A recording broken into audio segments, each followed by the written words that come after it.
Qué gusto, Liz. ¿Cómo estás? Buen día. Bien, Milton, gracias. El gusto es mío. ¿Tú cómo estás? ¿Todo bien?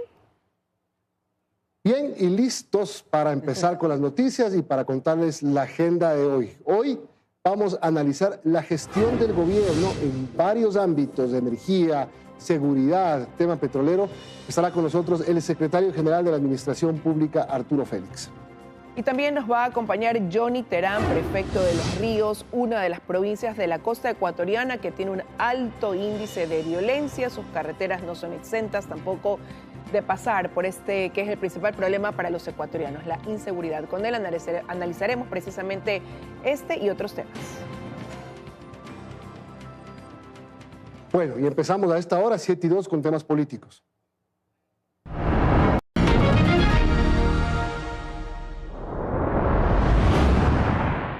La posesión del nuevo presidente de la Judicatura, Mario Godoy, podría darse el próximo martes en la Asamblea. Así es, algunas bancadas cuestionan la forma en que se llevó a cabo la designación. Incluso hay quienes ya hablan de juicios políticos a los integrantes del CPCCS.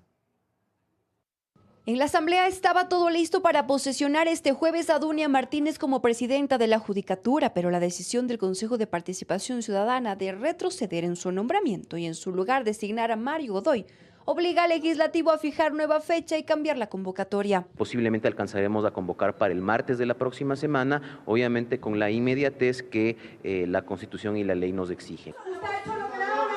La accidentada sesión del Consejo de Participación recibe críticas en la Asamblea. En Construye hablan de una supuesta cercanía de Godoy con el correísmo. Fue patrocinador en el ejercicio de su profesión para ciertos actores que han estado vinculados con el narcotráfico.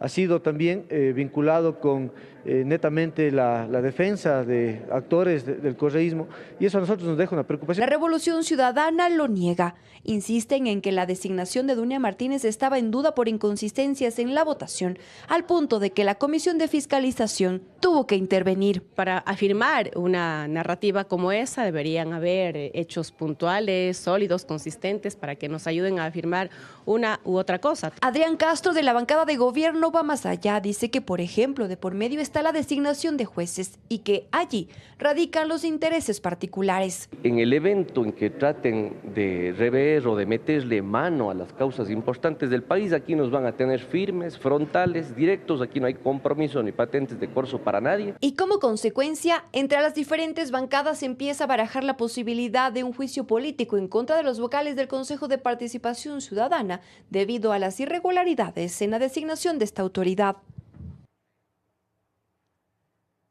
Bueno, y el nuevo presidente del Consejo de la Judicatura, Mario Godoy, consolidó su carrera profesional de la mano del correísmo. Se desempeñó en varios cargos en instituciones del Estado, el último como procurador de Petroecuador. Finalmente, el Consejo de Participación Ciudadana y Control Social designó a Mario Godoy como nuevo presidente del Consejo de la Judicatura. Pero, ¿quién es Mario Godoy? Se graduó como abogado en la Universidad Central del Ecuador. Cuenta con un posgrado en Género y Justicia obtenido en la Flaxo. También tiene un posgrado en Derecho Administrativo y Contratación Pública de la Universidad Andina Simón Bolívar y actualmente estudia un posgrado en Anticorrupción en la Universidad SEC. Se desempeñó como abogado de Allenberg Vera, expresidente del Consejo de Participación Ciudadana afín al correísmo, y habría sido abogado de casos relacionados con el narcotráfico. En 2009 fue funcionario de la Fiscalía General del Estado y durante el gobierno de Rafael Correa fue asesor en el Consejo Nacional Electoral entre 2015 y 2018. Ya en 2019 se desempeñó como coordinador de investigación en la Secretaría Anticorrupción de la Presidencia y en 2020 fue director de asesoría jurídica en la Unidad de Análisis Financiero y Económico de la UAFE. Finalmente, en 2024 terminó como procurador de Petroecuador. El pasado 8 de julio, durante la exposición de su plan de trabajo en caso de ser elegido como presidente de la Judicatura, Godoy propuso enfocar su gestión en 4 líneas de acción. El primero, la lucha contra la corrupción. El fortalecimiento institucional a través de la capacitación, evaluación y tecnificación de los servidores judiciales. Tenemos en el eje 3 la independencia judicial y control disciplinario, el fortalecimiento de mecanismos de prevención y sanción en caso de violencia sexual contra niñas, niños y adolescentes y mujeres. Ahora Mario Godoy tendrá como principal reto la selección de los nuevos jueces de la Corte Nacional de Justicia.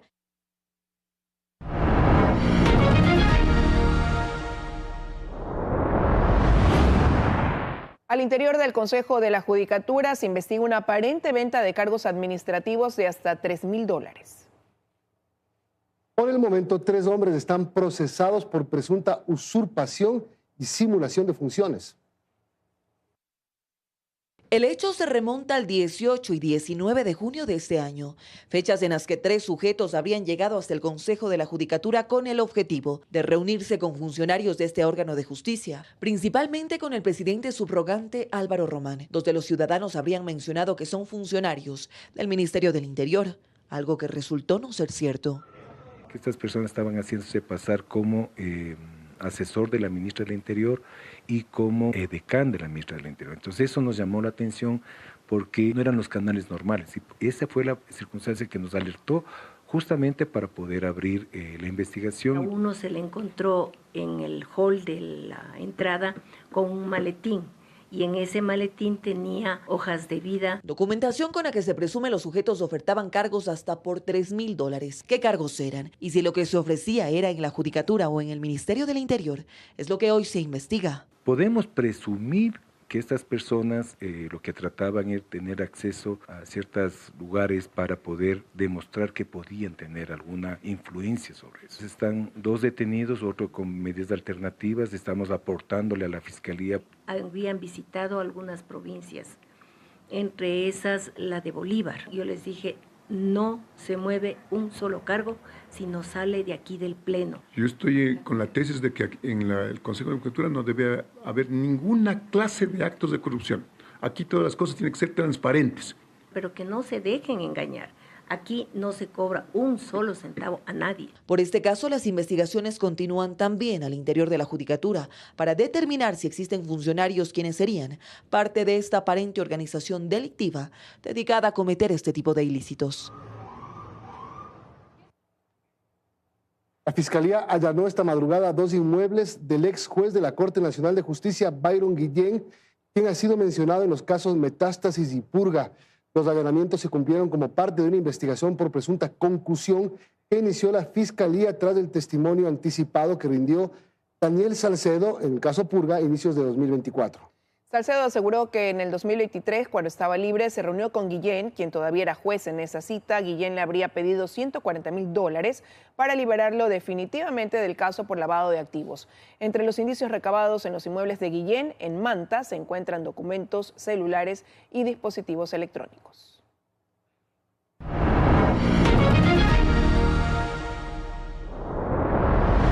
Atención, la policía anunció que Adolfo Macías, alias Fito, cabecilla del grupo terrorista Los Choneros, tiene notificación roja de Interpol.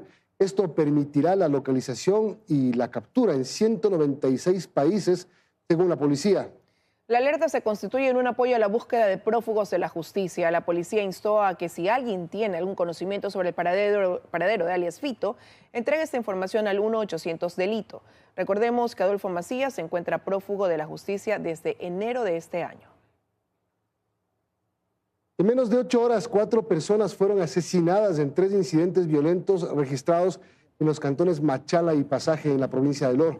El primer caso ocurrió en la capital del Oro. La víctima fue Jonathan Miranda, de 40 años, quien fue atacado con varios disparos por un hombre que se transportaba en un vehículo. En el segundo caso, los hermanos Iker y Christopher Medina, de 20 y 26 años, fueron asesinados mientras trabajaban en un local de comidas, esto en el cantón Pasaje. Allí, sujetos armados ingresaron al establecimiento y les dispararon a quemarropa. En el tercer caso, Kevin Robles, de 20 años, fue asesinado en Machala. El joven fue interceptado por 2 individuos en una motocicleta. Ellos le dispararon en la cabeza y espalda.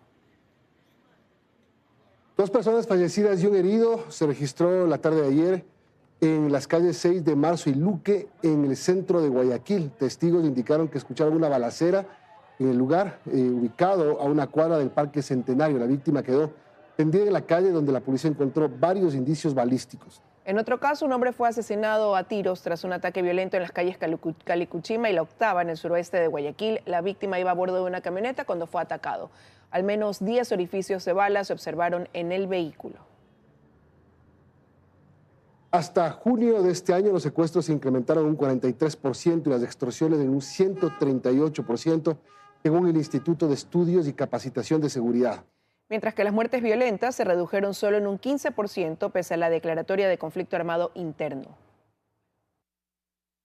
Desde hace 6 meses que Ecuador se encuentra en un conflicto armado interno declarado por el presidente Daniel Noboa, pero los resultados, según expertos, no han sido lo que se esperaba. De acuerdo con datos recopilados por el Instituto de Estudios y Capacitación en Seguridad, IEXI, los secuestros, por ejemplo, incrementaron en un 43% con relación al 2023. Los delitos de secuestro denunciados ya suman 766, y es que el crimen organizado está mutando su forma de actuar. Y la situación respecto a las extorsiones es aún peor, pues hasta junio de este año se registró un total de 12.147 denuncias en Fiscalía por este delito, cuando en 2023 fueron 8.300. Las que más terror están causando son las extorsiones denominadas vacunas o la modalidad siciliana.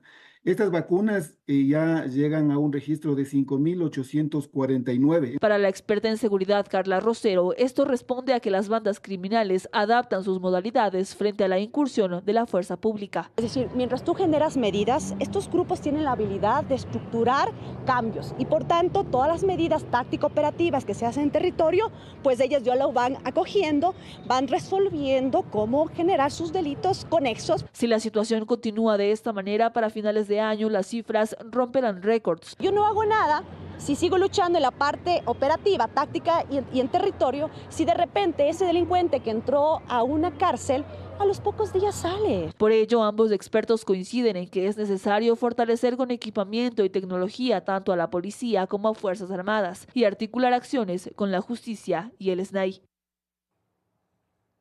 El presidente Daniel Noboa anunció que la próxima semana se instalará en Durán para liderar acciones contra el crimen organizado. El gobierno entregó en ese cantón más de 11.000 chalecos de protección balística para la policía. Estamos aquí presentes y seguiremos estando cerca de ustedes. Aquí estamos nosotros con toda nuestra fuerza, poder y decisión para enfrentarlos y darles cara. La próxima semana estaré casi toda la semana aquí en Durán luchando en conjunto con nuestras Fuerzas Armadas y la policía. Y vamos a entrar con todo para darles lo que se merecen. Son las 7 de la mañana, 14 minutos. Liz, amigos, hacemos la primera pausa. Enseguida regresamos con más información.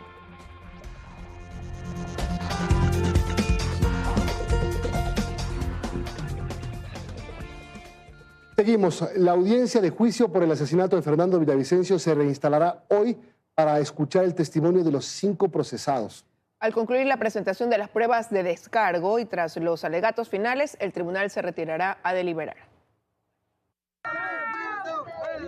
11 meses después del asesinato del candidato a la presidencia Fernando Villavicencio, la Fiscalía está a punto de lograr una sentencia. Este viernes, en el 8º día de audiencia de juzgamiento, únicamente se espera escuchar los testimonios de los 5 procesados y los alegatos de cierre de las partes procesales. Con ello, el tribunal tendrá los elementos suficientes para deliberar. Existen suficientes elementos como para alcanzar una sentencia condenatoria. Durante la primera semana de juicio, Fiscalía presentó 80 pruebas testimoniales y 42 documentales que probarían cómo los procesados participaron en la planificación para la ejecución del excandidato el pasado 9 de agosto. De acuerdo a las defensas de la acusación particular, esto ha permitido comprobar el nexo causal y los grados de participación que expuso Fiscalía. Es decir, en el grado de autor mediato, coautora y cómplices. El testimonio anticipado del testigo protegido, la triangulación a los celulares incautados, existen aproximadamente como 8.000 llamadas. Los detalles respecto a este delito que conmocionó al país han generado a lo largo de estos días elementos que, según indican,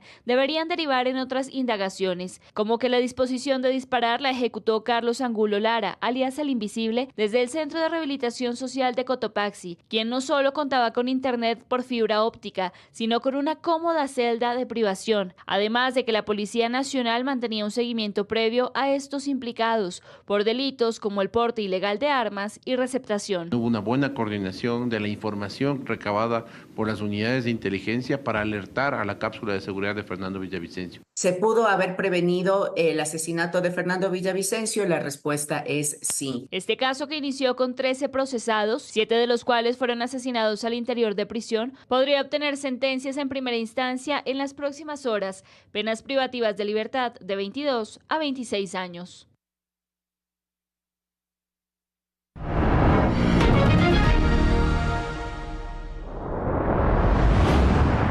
Desde hoy están vigentes los nuevos precios de la gasolina extra y Ecopaís. Petroecuador comunicó a los distribuidores de combustibles que el precio sube en 3 centavos, por lo que el valor pasa de $2.72 a $2.75. Este nuevo precio estará vigente hasta el próximo 11 de agosto, pero al contrario de lo que pasa con la extra y la Ecopaís, el precio de la gasolina super bajó 20 centavos y desde hoy costará $3.91.